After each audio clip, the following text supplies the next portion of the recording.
Hello friends, welcome to Nasekitchen.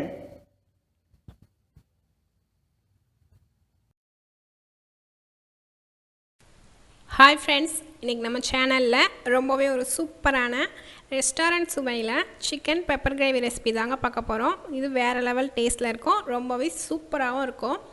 வாங்க இந்த chicken pepper gravy இப்போ நம்ம எப்படி செய்யறதுன்னு பார்க்கலாம்.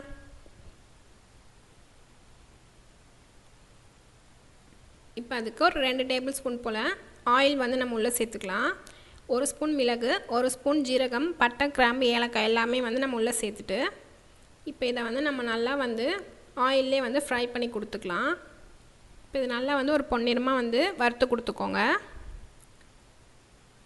இது வாசனை வந்து ரொம்பவே சூப்பராக இருக்கும்.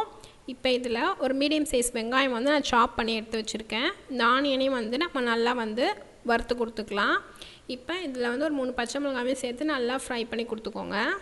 இப்போ ஆனியனை வந்து நம்ம நல்லா வதக்கி கொடுத்துட்டு இப்போ இது நல்லா ஆனியன் வதங்கினதுக்கப்புறம் இப்போ இதில் ஒரு 2 டேபிள் ஸ்பூன் அளவு இஞ்சி பூண்டு பேஸ்ட்டு வந்து நம்ம உள்ளே சேர்த்துக்கலாம். இஞ்சி பூண்டு பேஸ்ட்டும் வந்து இப்போ நம்ம பச்சை வாடை போகிற அளவுக்கு நம்ம நல்லா வந்து வதக்கி கொடுத்துக்கலாம். இஞ்சி பூண்டு பேஸ்ட்டு நல்லா வந்து வதக்கி கொடுத்துக்கோங்க, இல்லைனா பச்சை ஸ்மெல் அடிக்கிறாப்பில் இருக்கும். சிக்கனோட மனம் இல்லாத மாதிரி இருக்கும். இப்போ இதில் கொஞ்சமாக வந்து நான் ஆனியன் பீல் பண்ணது உள்ளே சேர்த்துக்கிறேன். டுடே சீக்ரெட் லெட்டர் டீ, கொஞ்சமாக புதினா மல்லி ஆட் பண்ணிவிட்டு இப்போ இதில் ஒரு 2 மீடியம் சைஸ் தக்காளியும் வந்து நான் நீளமாக கட் பண்ணிவிட்டு அதையும் உள்ளே சேர்த்துட்டு இப்போ இது நம்ம நல்லா வந்து வதக்கி கொடுத்துக்கலாம். தக்காளி எல்லாமே வந்து அந்த ஆனியன் எல்லாமே வந்து நல்லா வதக்கி கொடுத்துக்கோங்க. இப்போ இதில் ஒரு 2 டேபிள் ஸ்பூன் அளவு மிளகாய்த்தூள் ஆட் பண்ணிக்கோங்க. ஒரு ஸ்பூன் அளவு ஜீரகத்தூள் ஆட் பண்ணிக்கோங்க. ஒரு அரை ஸ்பூன் அளவு மிளகுத்தூள் ஆட் பண்ணிக்கோங்க. ஒரு 2 டேபிள் ஸ்பூன் அளவு சிக்கன் மசாலா வந்து நான் ஆட் பண்ணியிருக்கேன். இப்போ இது எல்லாத்தையும் வந்து நம்ம நல்லா கலந்து கொடுத்துக்கலாம். வெங்காயம் தக்காளி எல்லாத்தையும் வந்து அந்த மசாலாவோட நல்லா கலந்து கொடுத்துக்கோங்க.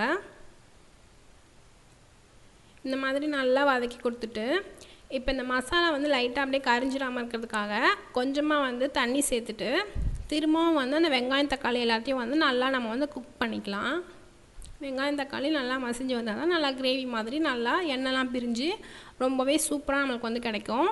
இப்போ இதில் வந்து ஒரு 1/2 கிலோ சிக்கன் வந்து நான் எடுத்து வச்சுருக்கேன். இப்போ அதையும் வந்து நம்ம உள்ளே சேர்த்துக்கலாம்.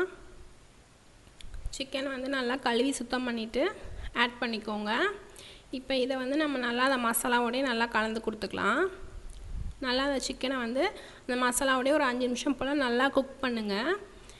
இப்போ இந்த மாதிரி நல்லா மசாலாவோட கலந்து கொடுத்ததுக்கப்புறம் இப்போ இதில் தேவையான அளவு உப்பு சேர்த்துக்கலாம்.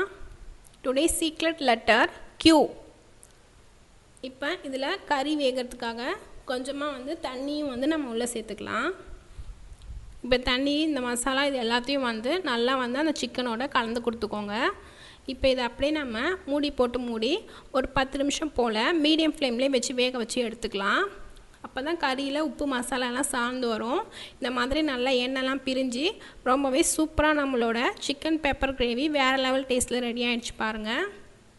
இந்த மாதிரி நம்ம நல்லா கலந்து கொடுத்துட்டு இப்போ இதை அப்படியே நம்ம ஒரு சர்விங் பவுலுக்கு மாற்றி சர்வ் பண்ணிக்கலாம். ரொம்பவே சூப்பராக நம்மளோட சிக்கன் கிரேவி வேறு லெவல் டேஸ்ட்டில் ரெடி ஆகிடுச்சு. கலர் பார்க்குறதுக்கும் ரொம்பவே அட்ராக்டிவாக இருக்குது. வேறு லெவல் டேஸ்ட்லேயும் இருந்துச்சுங்க. நீங்களும் உங்கள் வீட்டில் கண்டிப்பாக இந்த ரெசிபியை ட்ரை பண்ணி பார்த்துட்டு எப்படி இருந்துச்சுன்னு சொல்லி மறக்காமல் நம்ம கமெண்ட்டில் சொல்லுங்கள். இந்த ரெசிபி பிடிச்சிருந்தா மறக்காமல் நம்ம சேனலை சப்ஸ்கிரைப் பண்ணி வச்சு பார்த்துக்கோங்க. இதே மாதிரி நான் உங்களை அடுத்த ஒரு இன்ட்ரெஸ்டிங்கான ரெசிபியோட நான் உங்களை வந்து பார்க்குறேன். தேங்க்ஸ் ஃபார் வாட்சிங்.